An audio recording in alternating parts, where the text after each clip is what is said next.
ঘোষণা দিয়েছে যে 3 তারিখে তারা ঢাকায় একটা সমাবেশ করতেছে সোহরাওয়ার্দী উদ্যানে।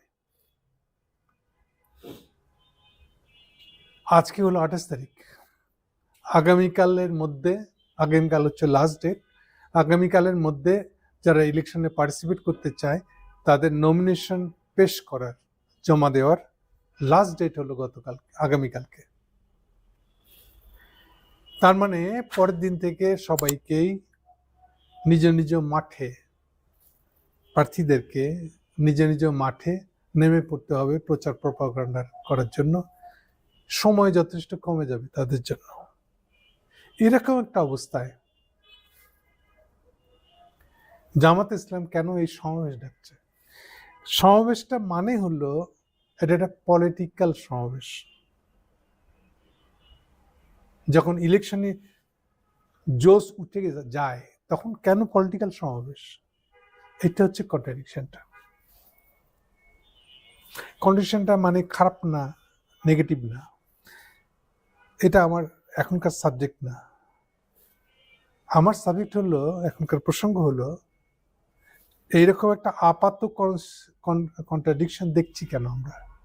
মানে জামাত কি এত বোকা যারা নিজেরা আশা করতেছে যে তারা ক্ষমতায় চলে যাবে? এবার ক্ষমতা না গেলেও প্রধান বিরোধী দল হবে, খুব বড় ধরনের একটা ভোট পাবে বলে মনে করছে। তাদের একটা ভালো সম্ভাবনা আছে এরকম তাদের ধারণা ক্ষমতায় যাওয়ার। এরকম একটা পরিস্থিতিতে তারা নমিনেশন লাস্ট দিনের পরে দলের কর্মী বাহিনী প্রার্থীকে কেন্দ্র করে না মাঠে নেমে পড়বে। সেখানে তারা একটা পলিটিক্যাল সমাবেশ ডাকছে ঢাকাতে। তাও আবার কেন?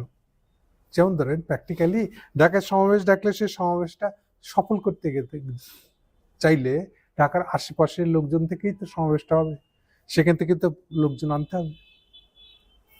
তাহলে সেই সব এলাকাগুলা যেখান থেকে লোক আসবে সেসব এলাকায় নির্বাচনী প্রচারণার কাজ বিঘ্ন হবে। ওটাকে সরাই রেখে তাকে প্রাধান্য দিতে হবে এই সমাবেশটা করার জন্য। 3 তারিখে 3রা জানুয়ারি, আজকে 28 তারিখ গেল, 29, 30, 31, 3 দিন আর 5 দিন, মানে 5 দিন পরে এই সমাবেশটা। তাহলে 5 দিন পরে সমাবেশ করতে গেলে এখন থেকেই তাদেরকে প্রস্তুতির জন্য মাথায় রেখে মাঠে নামতে হবে। তাহলে জামাত এটা করলো কেন? হচ্ছে প্রশ্ন। এই প্রশ্নের উত্তর আমরা খুঁজে পাবো অনেকটাই যদি আমরা তাকাই কোন দাবিতে এই সমাবেশটা। বলা হচ্ছে ইনকিলাব মঞ্চের আহ্বায়ক শরীফ ওসমান বিন হাদি শহীদ হয়েছেন, তার হত্যাকারীদেরকে গ্রেপ্তার ও বিচার, এটা হচ্ছে প্রধান দাবি। সাথে আছে অবৈধ অস্ত্র উদ্ধার, সন্ত্রাসীদেরকে ধরা, এগুলো দাবিতে তারা 3 তারিখে সমাবেশ করবে। তাহলে প্রধান দাবি হচ্ছে ওসমান বিন হাদির হত্যাকারীদেরকে গ্রেপ্তার ও বিচার। বুঝতে পারতেছেন? দুটোকেই তারা প্যারালালি ধরে রাখতে চাচ্ছে। ইলেকশনের জন্য প্রস্তুতির জন্য ঘাটতি না হয়ে যায়, পিছায় যাতে না পড়ে সেটা যেমন করতেছে, একই সাথে তারা ওসমান হাদি প্রসঙ্গে একটা রাজনৈতিক সমাবেশ করার সিদ্ধান্ত নিয়েছে। এটা গত 27 তারিখে অর্থাৎ গতকালকে সন্ধ্যায়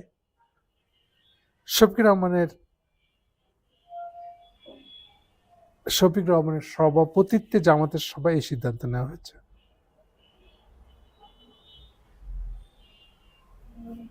তাহলে কিভাবে বুঝবো এটা কেন হচ্ছে? সবার তো ইলেকশনে চলে যাওয়ার কথা, ঢাকায় মিছিল করার দরকার কি? রাজনৈতিক সমাবেশ করার দরকার কি? কথা খেয়াল রাখেন, রাজনৈতিক সমাবেশটাকে আমি আলাদা করছি ইলেকশনের সমাবেশের থেকে। রাজনৈতিক সমাবেশ আর ইলেকশনের সমাবেশ মানে ইলেকশনের প্রার্থীর জন্য যা আমার প্রার্থীর পক্ষে ভোট দাও, আমার প্রতিদ্বন্দ্বী যে তার বিরুদ্ধে একে ভোট দাও, এগুলো নিয়ে কথা বলবে। আমার প্রতিদ্বন্দ্বীর দোষ ত্রুটি কি সেগুলো কথা বলবে, তার বিরুদ্ধে ক্যাম্পেইন প্রচার প্রপাগান্ডা এগুলো করবে। সেরকম একটা জায়গায় তারা ওসমান হাদির মৃত্যু নিয়ে কেন রাজনৈতিক সমাবেশ করতেছে, এইটা হচ্ছে ইম্পর্টেন্ট। শুধু তাই না, অ্যাকচুয়ালি এইটা দেখেই বোঝা যাবে বাংলাদেশের রাজনীতি কোথায় যাচ্ছে, কোথায় যাওয়া শুরু করেছে। একদিক থেকে দেখলে মনে হবে যে নমিনেশন ডেট শেষ হয়ে গেল, তাহলে তো ইলেকশন শুরুই হয়ে গেছে, ইলেকশন আর ঠেকানো গেল না, ইলেকশন হচ্ছেই তার মানে।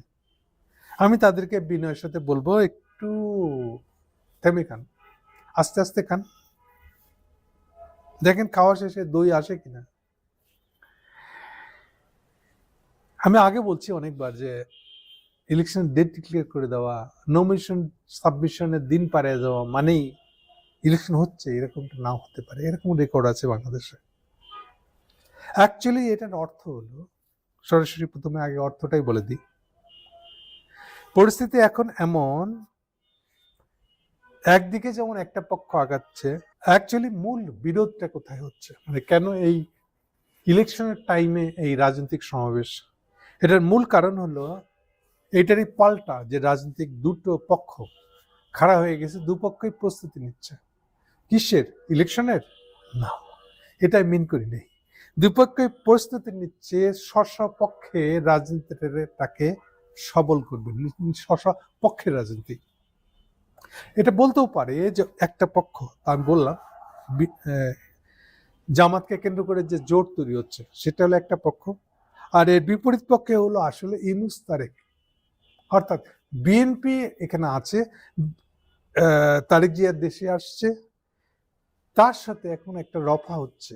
এখন সেটা প্রকাশ্যে বলে কেউ করবে নাকি গোপনে দেখা করে করবে, আমরা এখন শিওর না, দেখবো, আমরা বুঝবো, এটা বোঝা যাবে না, ব্যাপারটা এরকম না।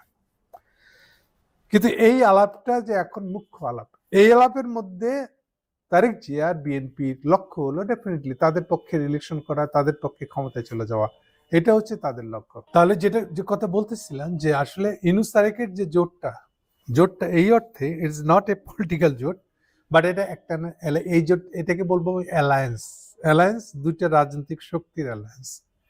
ইউনূস সাহেব এখানে বুঝে নিতে চাচ্ছেন যে তার প্রেসিডেন্ট হওয়ার সুযোগটা তারেক দিবে কিনা, বিনিময়ে তারেক বুঝে নিতে চাচ্ছে তার ক্ষমতা যাওয়াটাকে ইউনূস সাহেব স্থায়িত্ব দিচ্ছেন কিনা, নিশ্চিত করছেন কিনা। এখান থেকে প্রবলেমটা তৈরি হচ্ছে। আসলে যদি ইউনূস সাহেবকে এটা এনশিওরই করতে হয়, তার মানে তো উনি একটা সাজানো ইলেকশন করবেন। তো সাজানো ইলেকশনে যদি করে, তাহলে হাসিনা দোষ করছিল কি, হাসিনাকে সরানোর দরকার ছিল কি, এই প্রশ্ন উঠবে।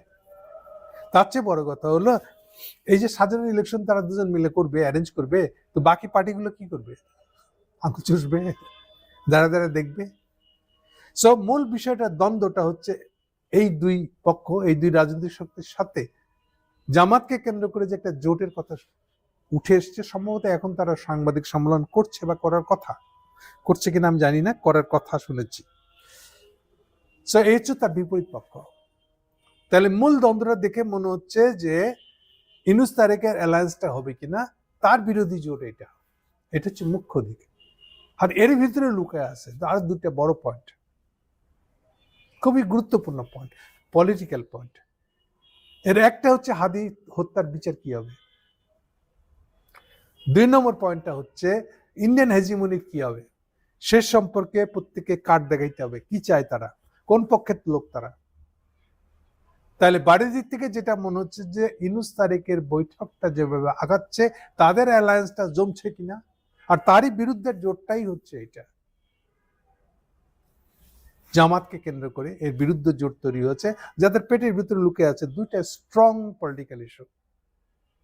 একটা হচ্ছে ইন্ডিয়ান হেজিমনি প্রসঙ্গে তাদের বক্তব্য কি হবে, 2 হচ্ছে হাদির বিচার কি হবে। সো বাড়ির দিক থেকে দেখে হয়তো বোঝাতে পারবেন না যে তাহলে জামাতের এই সমাবেশটা এই অসময়ে কেন দিল। তাহলে এই হলো মুখ্য জায়গাটা। আমরা যদি মুখ্য জায়গাটা ধরতে পারি, তাহলে বুঝবো যে বাংলাদেশের রাজনীতি কি ইস্যুকে কেন্দ্র করে ঘুরপাক খাবে।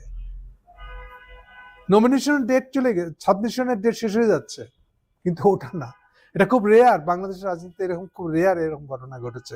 ইলেকশনে আওয়াজে উঠার পরে মাঠে রাজনৈতিক ইস্যু অন্য কিছু একটা, এটা সচরাচর হয় না। এটা হচ্ছে এই জন্য তারেকের দেশে আসা, ইউনূস সাহেবের তার সাথে মিলে একটা পরিকল্পনা আর অ্যান্টি পরিকল্পনা, এই হচ্ছে এখনকার দ্বন্দ্ব। এই দিক থেকে যদি আমরা দেখি, তাহলে আমরা বাংলাদেশের এখনকার রাজনৈতিক পরিস্থিতির প্রতিটা ঘটনাকে ব্যাখ্যা করতে পারবো। Thank you.